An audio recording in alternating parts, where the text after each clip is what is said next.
मन को स्थिर करना यहाँ से बोलना चाहता हूँ। इसलिए आज बहुत सारे लोगों का मन, जिन लोगों का मन स्थिर नहीं है, आज उनका मन जो है एक प्रकार का भटका हुआ सा है, जिसकी वजह से उनकी ज़िंदगी में कोई राह नहीं है, कोई राह नहीं है।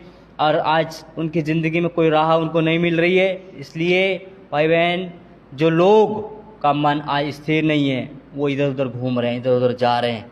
लेकिन आज मैं आपको बताऊं, जिन लोगों का मन स्थिर है वो परमेश्वर में बना हुआ है, वो परमेश्वर में बना हुआ है। इसलिए जो परमेश्वर में बना रहता है, परमेश्वर उसमें बना रहता है। इसलिए हमें ये जो मन है ये एक चंचल है, ये कभी इधर जाता है, कभी उधर जाता है, कभी वो किसी चीज़ की लालसा करता है। लेकिन इस मन को भी कंट्रोल करने के लिए हमारे पास चाबी है, और वो चाबी है परमेश्वर का वचन। परमेश्वर का वचन है। इसलिए हर एक चीज़ को नियंत्रण करने के लिए कोई ना कोई चीज़ है, कोई ना कोई चीज़ है। वैसे ही हमारे मन को भी, जो कि हमने मन को कभी देखा नहीं है, इमेजिन करते हैं, हम सोचते हैं, सिर्फ हमने मन को देखा नहीं है। मन क्या है, कहाँ है मन, हमारे कौन शरीर में कौन, कहाँ पर, हमारे अंदर कहाँ पर मन बसता है, हम ये नहीं जानते हैं मन कहाँ पर है। कोई बोलता है सिर में है, कोई बोलता है मन या दिल में है। लेकिन हम मन को इमेजिन करते हैं, हम सोचते हैं मन से। इसलिए ये जो मन है, इस मन को हमें स्थिर करने के लिए चाहिए परमेश्वर का वचन। इसी के द्वारा हम अपने मन को स्थिर कर सकते हैं। जिसका मन स्थिर नहीं होता है वो दुनिया के कामों में फंसा होता है, वो दुनिया के कामों में फंसा होगा, उसको मालूम नहीं होगा, वो दुनिया की चीज़ों की लालसा करता है। लेकिन जिसका मन स्थिर बना रहता है वो एक ही चीज़ की लालसा करता है। वो परमेश्वर का वाणी में लिखा कि हमें पृथ्वी पर की बातों पर नहीं, पर स्वर्ग की बातों पर हमें ध्यान लगाना चाहिए।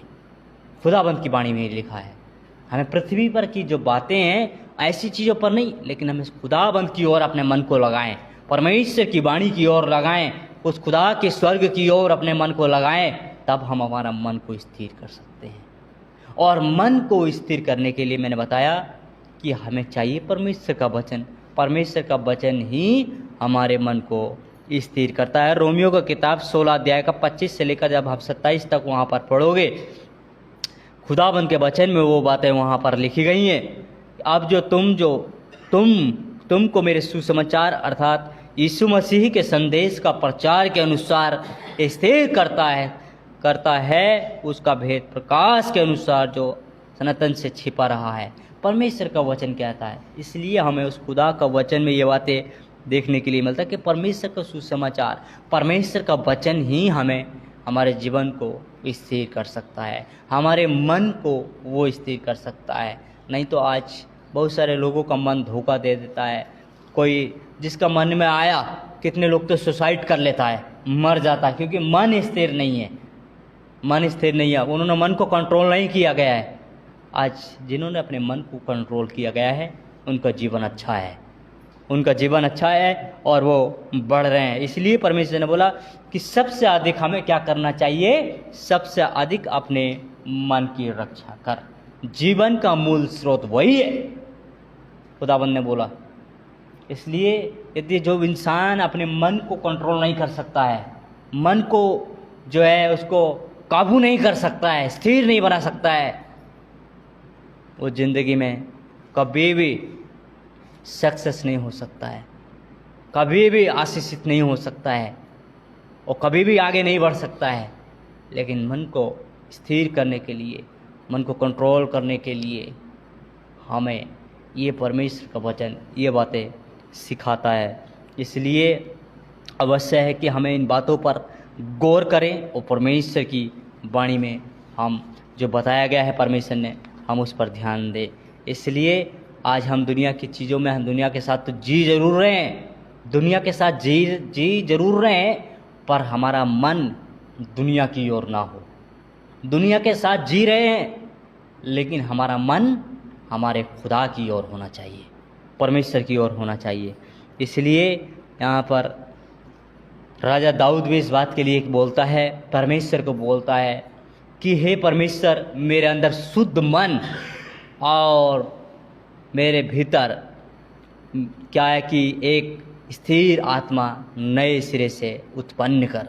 वचन संहिता उसका 51:10 में खुदा की वाणी में लिखा गया है। ये राजा दाऊद भी इस बात के लिए बोलता है कि परमेश्वर अभी मेरे अंदर ये शुद्ध मन और स्थिर आत्मा उत्पन्न कर। परमेश्वर के वचन में ये बात लिखा गया है। इसलिए हम भी उस खुदा से, यदि हमारा भी मन ऐसा हो रहा है, हमारी भी आत्मा ऐसी बेचैन है, उस खुदा से हमें भी इस बात के लिए दुआ करना चाहिए, प्रार्थना करना चाहिए कि परमेश्वर हमारे जीवन में, हमारे अंदर एक स्थिर आत्मा और एक ऐसा शुद्ध मन हमारे अंदर उत्पन्न करे। इसलिए हमारे जीवन में ये बातें जानना बहुत ज़्यादा ज़रूरी है। इस बात के लिए हम खास ख्याल रखें। और परमेश्वर का वचन कहता है, इसलिए कि यहाँ पर हम देखें तो परमेश्वर की वाणी में भजन संहिता की किताब उसका 49 अध्याय और 11 में भी वो परमेश्वर यहाँ पर परमेश्वर की वाणी में लिखा, वे मन ही मन सोचते थे कि उनका घर सदा स्थिर रहेगा। लेकिन परमेश्वर का वचन क्या था, मन ही मन सोचते थे, लेकिन कभी मन को स्थिर नहीं किया। लेकिन जिस दिन मन को स्थिर किया, परमेश्वर आपकी आत्मा, आपका जीवन, आपका घर, आपका परिवार, खुदावन आपको संभाल लेगा आपका। लेकिन इसके लिए हमें, हमारे परिवार हो, हमारा घर हो या हमारा खुद का जीवन, हमारा मन हो, हमें परमेश्वर को सौंपना पड़ेगा। परमेश्वर को जब हम सौंप देंगे, परमेश्वर हमारे जीवन को संभाल लेंगे, परमेश्वर हमारे घर को संभाल लेंगे।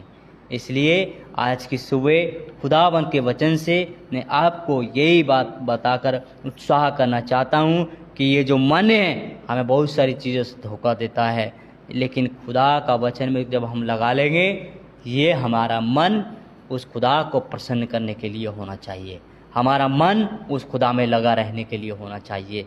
इसलिए इस मन को कंट्रोल करने के लिए हमारे लिए परमेश्वर का वचन चाहिए, और यहोवा ही हमारे मन को जांचता है और खोजता है, ताकि प्रत्येक जन को उसके चाल चलन के अनुसार उसके कामों का फल दे।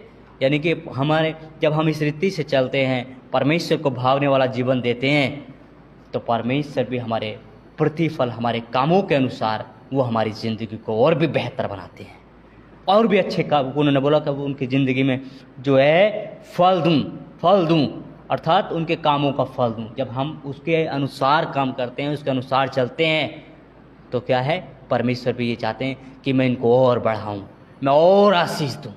परमेश्वर चाहते हैं। यदि हम ऐसा नहीं करते हैं तो हमारी ज़िंदगी में हम आशीषित नहीं होते हैं, क्योंकि हम खुदाबंद के साथ होकर नहीं चल रहे हैं, हम तो वो कर रहे हैं जो हमारा मन कर रहा है। इस मन को जो है खुदा की ओर लगाना ज़रूरी है, तभी परमेश्वर से हम आशीषित हो सकते हैं, तभी परमेश्वर से हम अपने कामों का फल प्राप्त कर सकते हैं। यही खुदाबंद के वचन से आज की सुबह मैं आपको बताना चाहता हूँ। ये परमेश्वर का वचन है, और प्रभु इस वचन के द्वारा हम सबको आशीष दे।